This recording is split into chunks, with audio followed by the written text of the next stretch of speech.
Bismillahirrahmanirrahim. Assalamu alaikum class. I'm your teacher Zia Hamid. I hope you're doing well.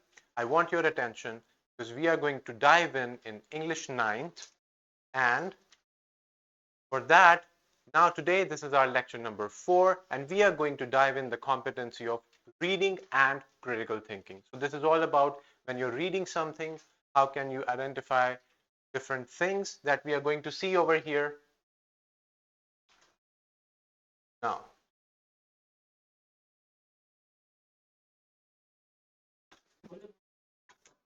my dear learners, in this student's learning outcome, here you can see over here, let's read it, break it down and see that what we are supposed to do today and how we can achieve this student's learning outcome that you can see over here. Now we will break it down and move forward with our video lesson. I hope that you're attentive. You can take notes if you want. So, our student's learning outcome is use pre-reading and while reading strategies. Now, these are your reading strategies that we are talking about. To analyze and explore different layers of meaning within text, including biases and opinions. Now, three things are mentioned over here that they are very important to understand when we are talking about reading skills. We need a good reading skill to have a very nice and exciting comprehension, our understanding of the text that we are reading, whether it's fiction or non-fiction, whether you're reading it for academic purpose or for other purpose like when you're reading for entertainment, for information, etc. Now, we are going to adopt these two strategies that are mentioned over here by the name of pre-reading and while reading strategies. Now, they will help you increase your comprehension skills. And if you have any question in the middle, you can raise your hands and ask it, but it should be relevant to the topic. And also, we are going to see that how there are different layers of meanings, and also how we can identify biases and opinions that we can find in our text. Now, our text can include any written thing that you can see, whether it's in the literature of fiction or non-fiction. Now, this was a quick breakdown. Here you can see the vertical linkage that I've engaged in it because to relate it to the previous grade students' learning outcome. Now, Muhammad Shuja raises his hand. Please unmute yourself. Yes, sir. Yes, Sir, sir. what So, is what the is the difference difference between between fiction and fiction and non-fiction? non-fiction? Okay, that's a very fair question. Now, am I facing this camera? Okay. See, fiction is all about the text, the literature that is based on imagination. वो text, वो चीज जो लिखी हुई है, जो writer की imagination पे है, कोई स्टोरी, कोई फोक टेल, कोई फेबल, कोई शॉर्ट स्टोरी, कोई नॉवल, कोई drama, play script, drama script, your film scripts, all these are your fictional text. Basically, literature, when it comes to all the things that are written, they are divided into two major categories, fiction and non-fiction. Fiction includes accounts of imaginative things, and non-fiction, Shuja, non-fiction, if you're focusing, is actually about real people, events, and historical accounts. They are based on factual information. They are based on facts. This is the major difference between a fictional text and a non-fictional text. Fictional text is mostly for entertainment, for learning about human experiences. So I hope that the difference is very clear. And now we have another question by Abiha. Sir, all the novels and novellas are fictional or some of they are non-fictional? No, all of them, all these stories that are made up, they are imaginary, they are fictional. There is a subgenre of fiction that includes fact and fiction together, and this is what we call realistic fiction, or you can also call it historical fiction, which is a mixture of a little a little bit factual history, factual information, but most of it is imaginary and based on the writer's imagination. So basically your stories, all of it, the movies that you're watching, your dramas, your play scripts, they are all fiction. So I hope this answers the question, and now we can move on. Now here you can see a vertical linkage of this SLO with the previous grade. And now, since we are talking about biases and opinions, so we have a very interesting Islamic perspective for you to understand.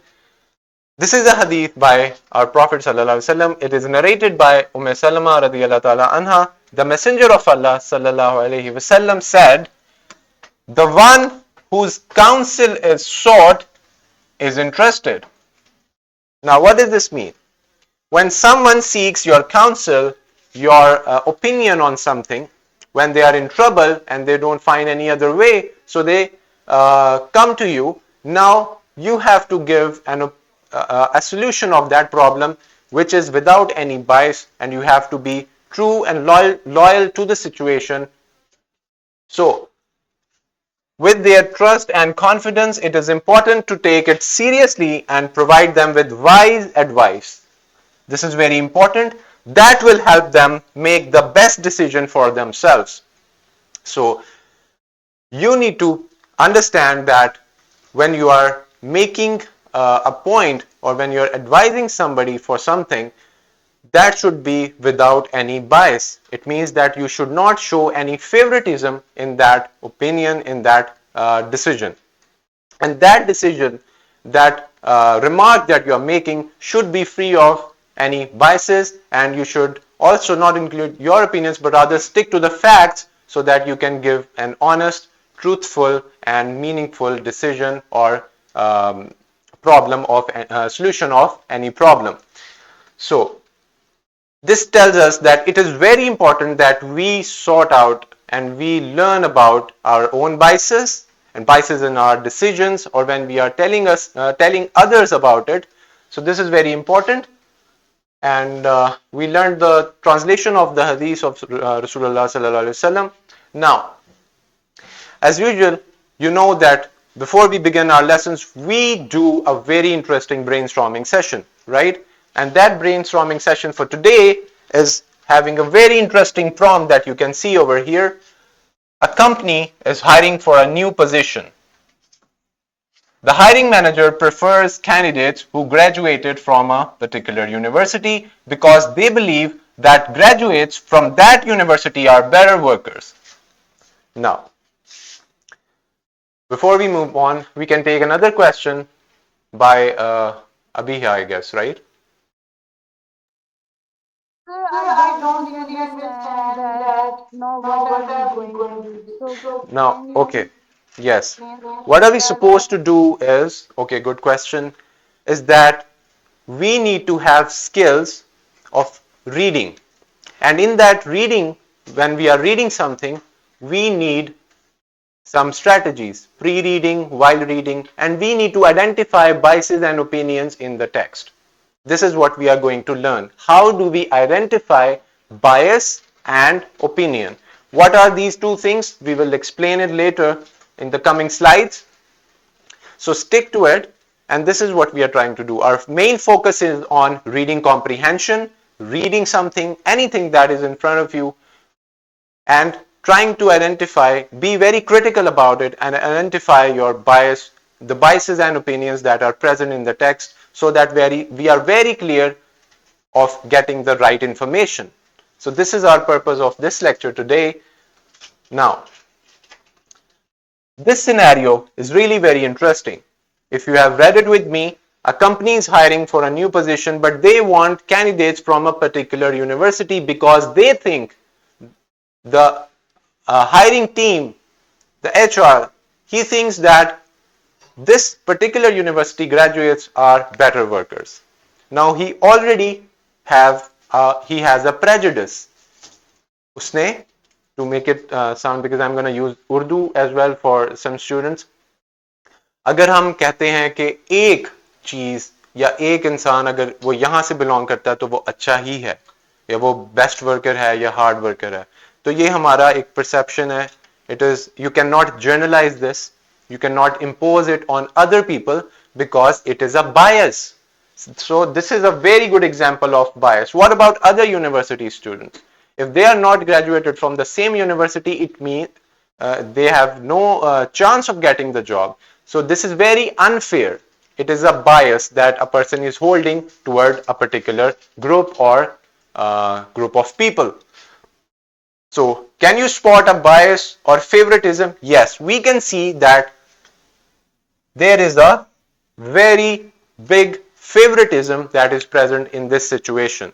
So when we are reading something, or when we are reading any news articles, columns, if we are reading any kind of fiction or non-fiction text, we need to be very clear about things written by the author, by the writer, which are based on his or her bias, or is it just an opinion? So that we can take the information accordingly and be very efficient with it. We don't want to be getting wrong information and information that is full of biasness and full of prejudice. So this is our this was our brainstorming activity. I hope that you stormed your brains with me. You understood it, that this is very important to spot and identify biases and opinions. Now, let's talk about biases and opinion. Biases is basically a plural form of bias, and opinions are basically, opinion is also a plural form. Now, let's talk about what is a bias. Can we find it in different written text? Yes, we do.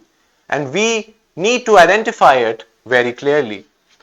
So bias means showing favoritism. If somebody is showing favoritism to someone else, something, or anything, that means that he or she is biased towards that particular thing. Or prejudice when talking about something.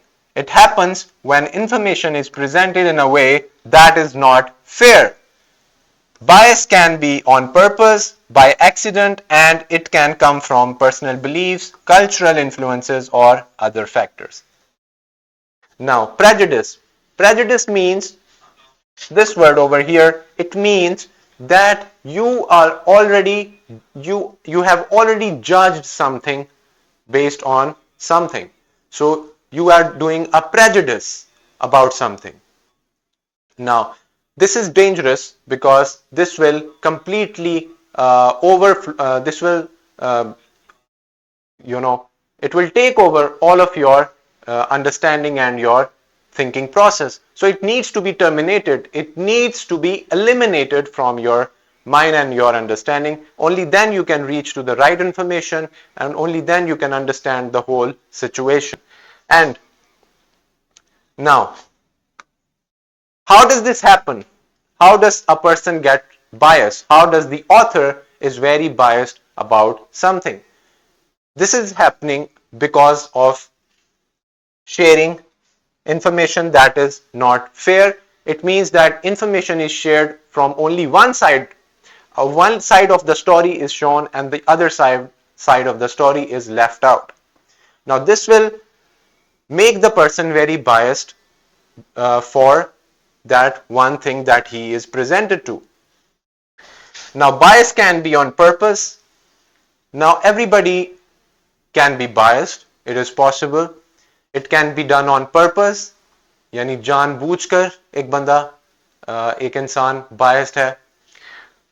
By accident या for just because of a misunderstanding, just by accident, or it can come from personal beliefs. If you have personal beliefs about something, if you have a belief about something, and it also is taken influence from your culture, and also there are a lot of other factors.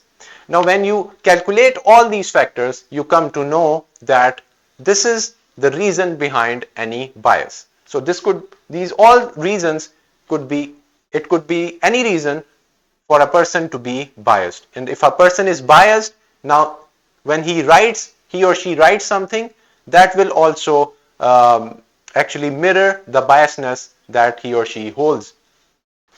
Now, look, here are some examples. Let's understand biases through these three different situations over here.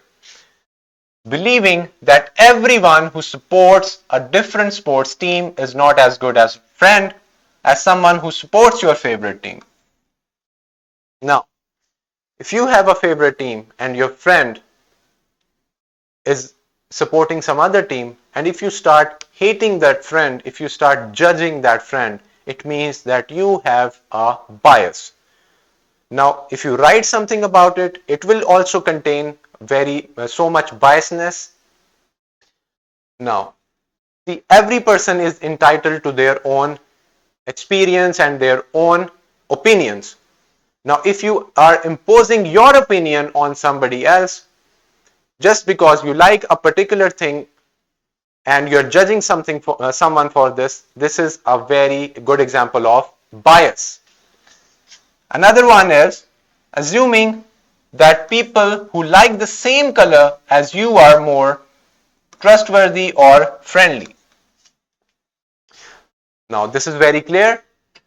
People who do not like the color that you like and you start commenting on them, you start judging them, and you start saying bad things about them, or you have a prejudice about that particular group. Now, this is also bias.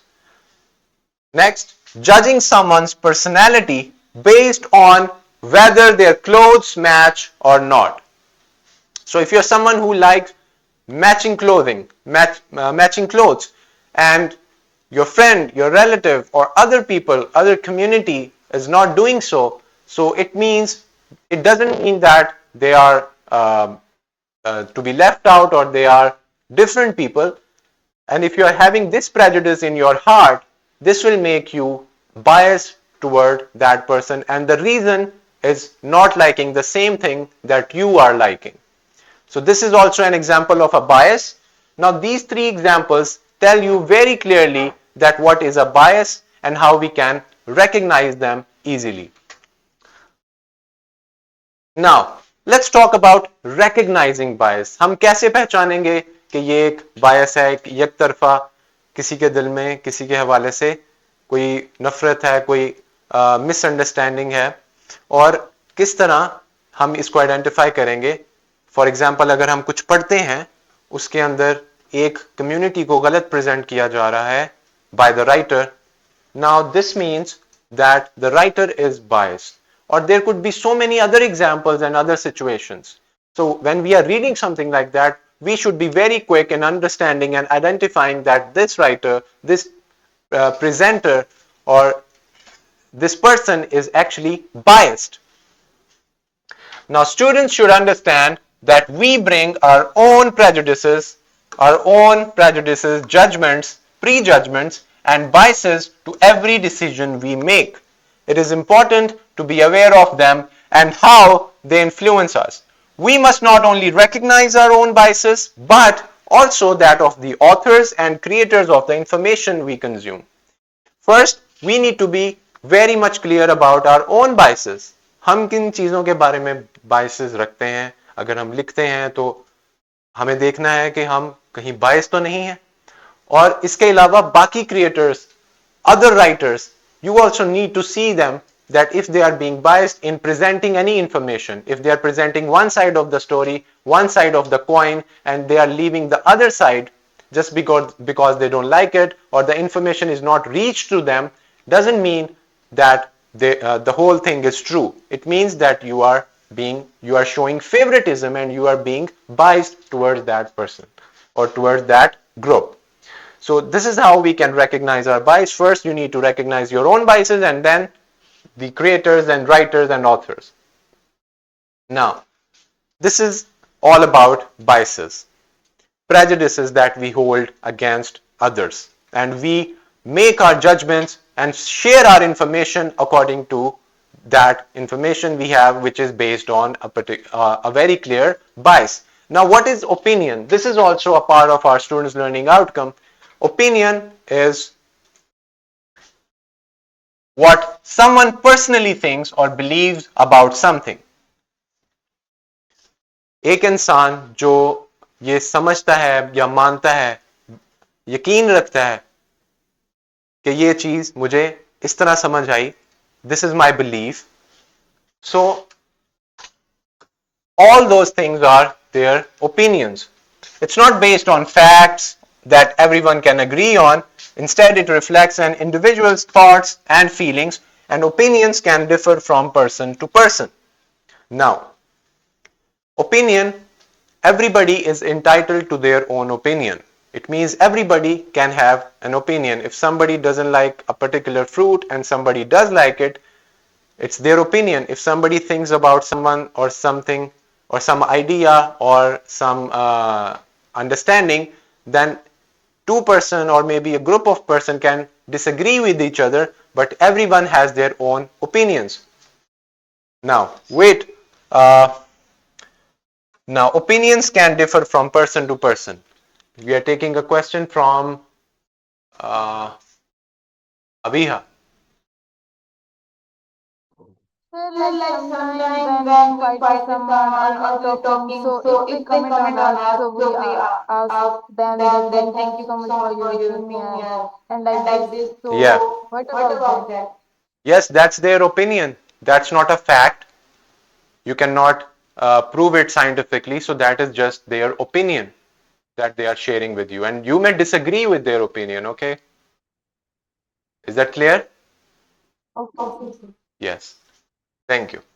Now, we cannot actually research and prove that the opinion is actually true or not, because that is not happening, because it is different from a fact. A fact can be uh, taken as a fact because it is scientifically proven, but an opinion there can be hundreds and thousands of opinions, so we can't search about them, and there is no solid ground over that scientifically, so we cannot actually uh, prove it right or wrong. Now, why opinions? Opinions influence how readers interpret and understand the content, and different readers may have varied interpretations of the same text based on their opinions, experiences, and perspectives. When we have so many different opinions, every person that is having an opinion can interpret the text that they are reading differently. That's why when two friends are reading something, they may have different interpretations of the same text because of their different opinions. Now, these are some examples. In my opinion, homemade pizza is way better than any store-bought pizza. Or these two examples that you can see over here, you can read them later on with this PowerPoint presentation that will be shared with you in the resources. You can see that all these are opinions, and everybody can differ with it with their own opinion. So it is just that. Now, we have this evidence of biasness from the text. So in the book we included a text called Treaty of Hudaybiyah, and in that there was a treaty between Muslims and the Quraysh, and the Quraysh showed biasness in their agreements and in their points that they made in the treaty. So all those points are actually biased because they were against Muslims, because they used to hate Muslims so much. So you can find that evidence from the text from the book, and then some evidences of opinions that you can find, because how the author showed Prophet sallallahu alaihi wasallam in a very positive light, in a very positive, he used positive language and all that. So that is the example of opinions from the text. You can watch this simulation video later on. It will tell you more about biases and opinions and how we can recognize them easily. Now, this is your classroom activity. Before you read the lesson from the book, you have to go through this pre-reading questions as we talked about it. So these pre-reading questions help you understand and carry your thought forward when you are going to read the text. So pre-reading questions, they are very important. If they are not given, you make some pre-reading questions for yourself and then read it. Here is a while reading question that you answer while you are reading the text. Now, you have to identify biases and opinions. You can get this PowerPoint presentation. You can access it easily, read it, and then identify biases and opinions. As we talked about them, we learned their definition with examples, so it is very easy now to identify. And if you have any kind of problem with it, you can straight away ask in the WhatsApp group which is made. So You can communicate with me about all this lecture and the students' learning outcome. Your worksheet is attached, and here are all the comprehension questions that you can answer after you read the text.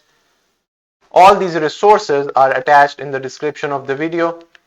You can find it on Chase Academy's YouTube channel's description. Thank you so much for listening. I hope that we have covered most of our students' learning outcome. Layers of meaning is left, which will be dealt in any other lecture, but we clearly identified biases and opinions, and also pre-reading and while reading strategy and their benefits. Thank you so much for listening. I hope I'll see you in the next video lesson. Allah Hafiz.